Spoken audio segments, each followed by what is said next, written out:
What's going on, beautiful Jellyfish? It's Tracy, and today we're going to be doing green cards in Dominaria. I have done all of the other colors. They will be listed in my playlist down below if you haven't checked them out, my set overview playlist.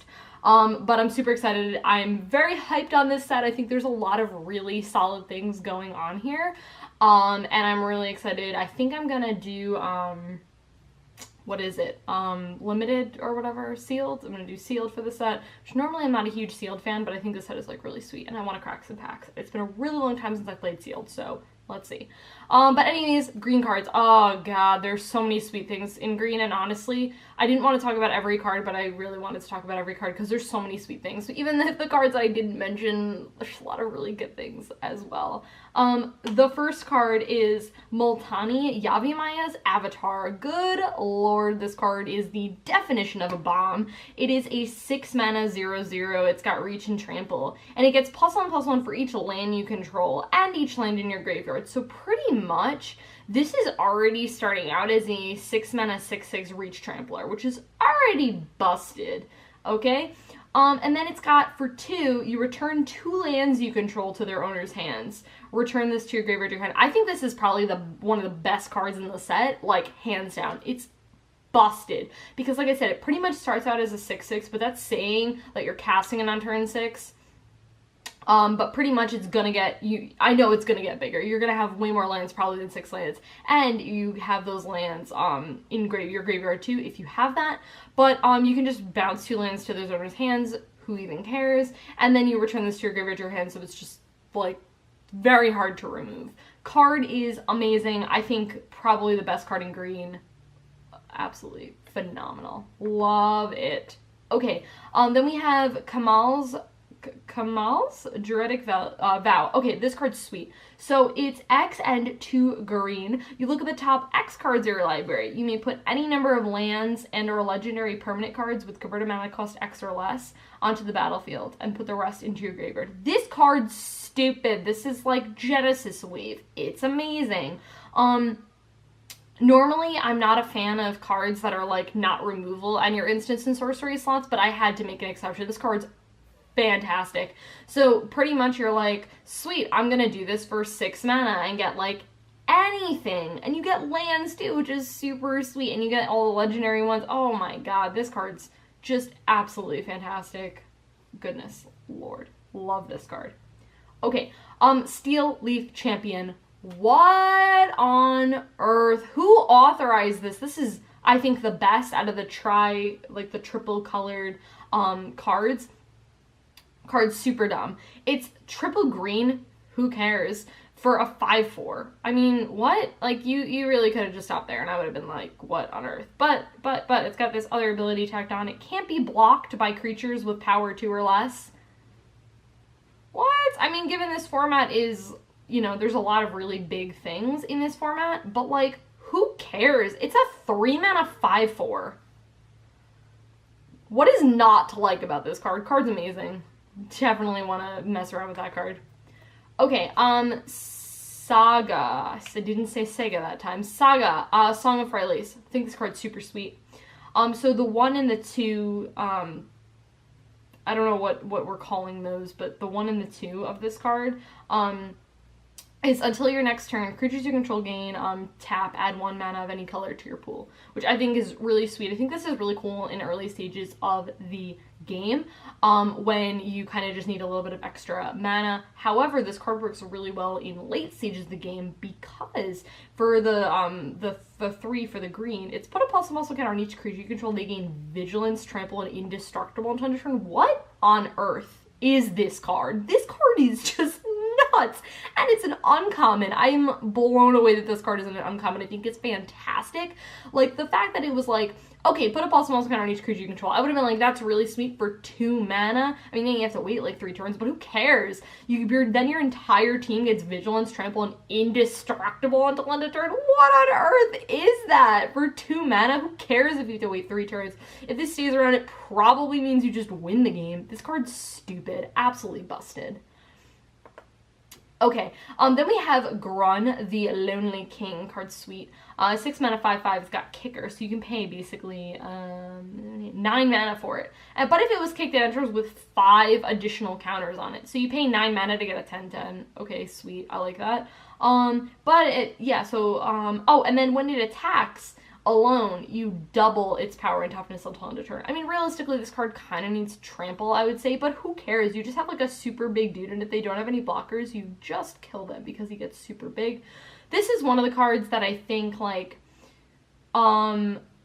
I don't know, like, you don't need to kick this card. I mean, it's really good if you do, but, like, realistically, like, a lot of the other cards, I'm like, I think you do need to kick to get the full value out of this. This is the one card I would say, listen, if you have the opportunity to, yeah, absolutely go for it, but, like, if you don't, casting this in, you know, on turn 6 or whatever is still really fair, because you get a 6 mana 5/5, and when it attacks alone, you just double the amount of counters on it. And it is until end of turn, but still super sweet. Very much a, like, Hydra-y kind of card. But, yeah, I think this card's sweet, and especially at an uncommon level, card's great. Okay, this card I'm blown away by, Sylvan Awakening. What on earth is this card? Until your next turn, all lands you control become 2/2 elemental creatures with reach, indestructible, and haste. This is so dumb. This is such a sweet late game card when there is nothing really going on the board and you're like, damn, I really wish, you know, could be doing something right now. You play this card, all of your lands, and this is not like, I'm assuming you still have creatures on board too, so you can just swing with your creatures too. I feel like if you just play this card, you probably just win because they gain reach, which is so cool. And it is until your next turn, so that reach is relevant. It does carry around. And indestructible and haste, so if you play the land, it still gains haste. Like, what is this? What even is this card for only 3 mana? Card is incredible. Absolutely love it. Okay, cool. Reprint of Verdant Force. Definitely really excited to see this card being reprinted. I do like this card a lot. It's kind of a lot of mana. I mean, it's 8 mana for a 7/7, but at the beginning of your upkeep, you just get a 1/1. I'm sorry, of each upkeep. Very important to note. So you are getting this on your opponent's turn as well, and you just get a bunch of 1/1s.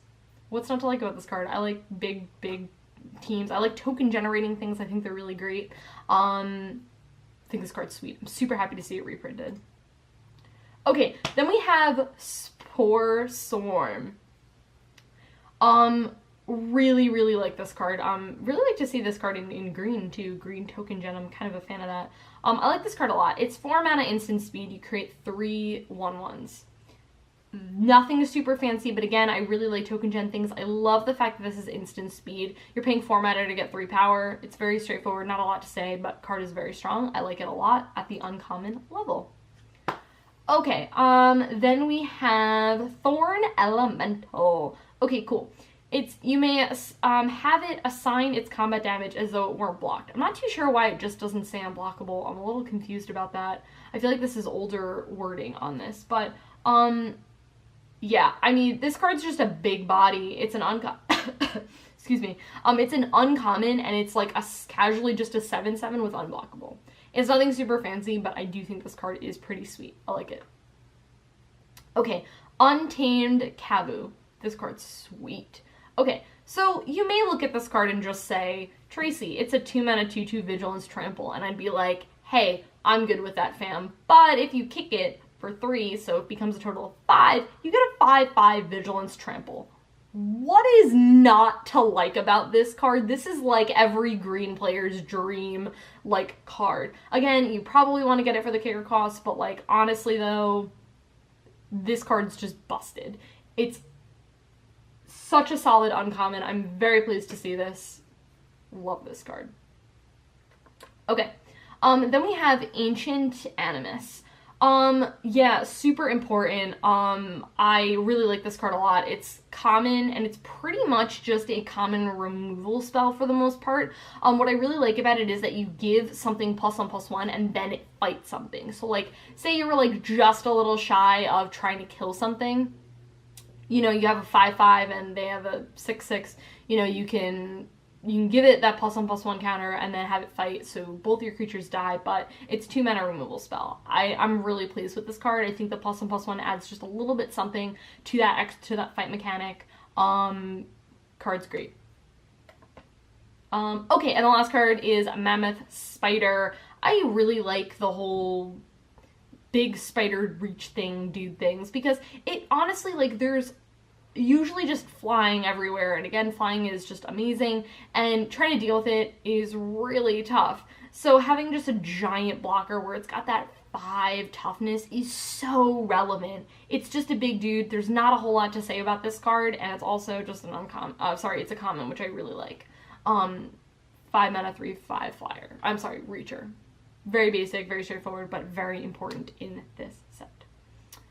Guys, that is everything. That is it for talking about green cards. I think as an overview, I would say white and black definitely have my heart. I think the order is probably, I'm going to say black is probably my favorite because I spent the most time on that video. The video was like 17 minutes long. So probably black, then white, then green, then red, then blue. That's kind of my order, I would say, of how I think the power level is at for those cards. I think the thing with red and blue is I think they require a little bit too much synergy. Like, I think red is so much like goblins, and blue's like wizards, and I don't really know how they're gonna play out and stuff, and blue just really underwhelmed me this set in and of itself. And then I just think like green is just big stompy things I'm just gonna play. I don't really care about synergies, I'm just gonna do whatever I want to. So yeah, and then white and black, I always really like those colors. So that is it. I would love to know what you guys think about Dominaria. Definitely look forward to the video. I will be posting another video tomorrow on multicolored cards. We can't forget to talk about multicolored cards and artifacts. There's some super sweet stuff I'm really excited to talk about. I always have, I think, the best time doing that video. It's the last video I filmed of set overviews, and it just tends to be my favorite because I'm a huge fan and I love talking about golden cards. I just love them and they tend to be really great. So that is it. I will see you guys in my next video.